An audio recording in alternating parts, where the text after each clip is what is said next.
श्रीराम समर्थ. सर्व साधक बंधूंना, आत्मज्योतींना साष्टांग प्रणाम. आज 20 एप्रिल. श्री महाराजांचं प्रवचन, संतांचा सहवास याहून भाग्य नाही दुसरे खास.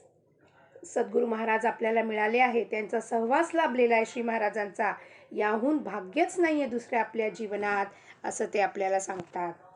काय करावं आपण? फक्त त्यांचे चरण धरून त्यांनी सांगितलेलं जे बोध आहे ते पालन केलं तर आपल्याला राम हमखास भेटणारच भेटणार.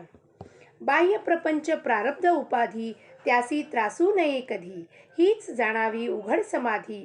सावली मातीत पडली तिला धुवून नाही घेतली, तसेच खरे आहे देहाचे पण ते संतांनाच साधे.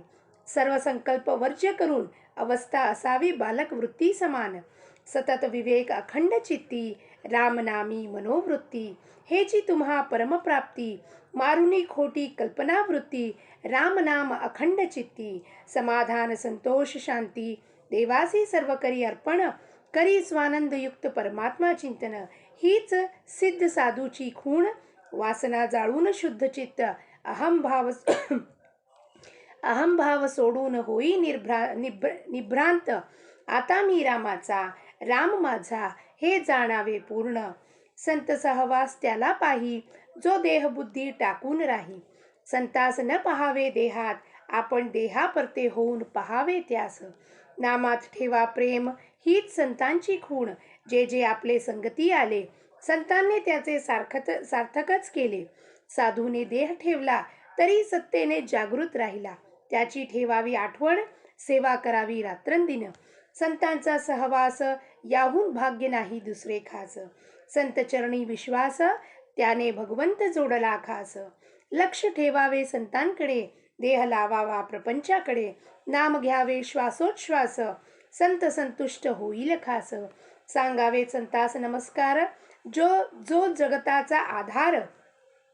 संतांच्या देहाची प्रारब्ध गती संपली, काया आज दिशेनाशी झाली.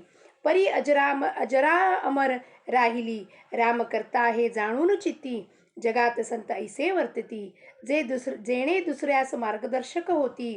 संतांचे करावे अनुकरण, घ्यावे त्यांचे दर्शन. सांगावे आलो आहे आपण, विचाराव्या कठीण वाटा. जेणे सुलभ होईल व्यवहारी चालता. राम परता नाही लाभ, हे धरले ज्याने चित्ती. त्यास लाभली खरी संतांची संगती. त्यांचा दर्शन ठेवावा पुढे, कधी न होईल वाकडे. स्वतःचे पावावे समाधान, त्याने लोकास आणण्याचा प्रयत्न करावा जाण.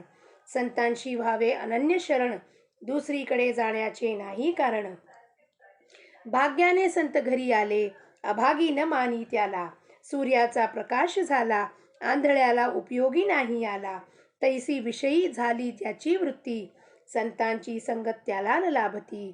रामनामा वाचून ज्याचा वेळ जात नाही, तोच जीवन मुक्त पाही. देहाचे ठिकाणी विरक्त, विषयाचे ठिकाणी नसे अहम महत्व, त्यालाच म्हणतात मुक्त. आजचे बोधवचन, रामा परते न मानावे हित. हे सर्व संतांचे मनोगत. जानकी जीवन स्मरण. जय जय राम.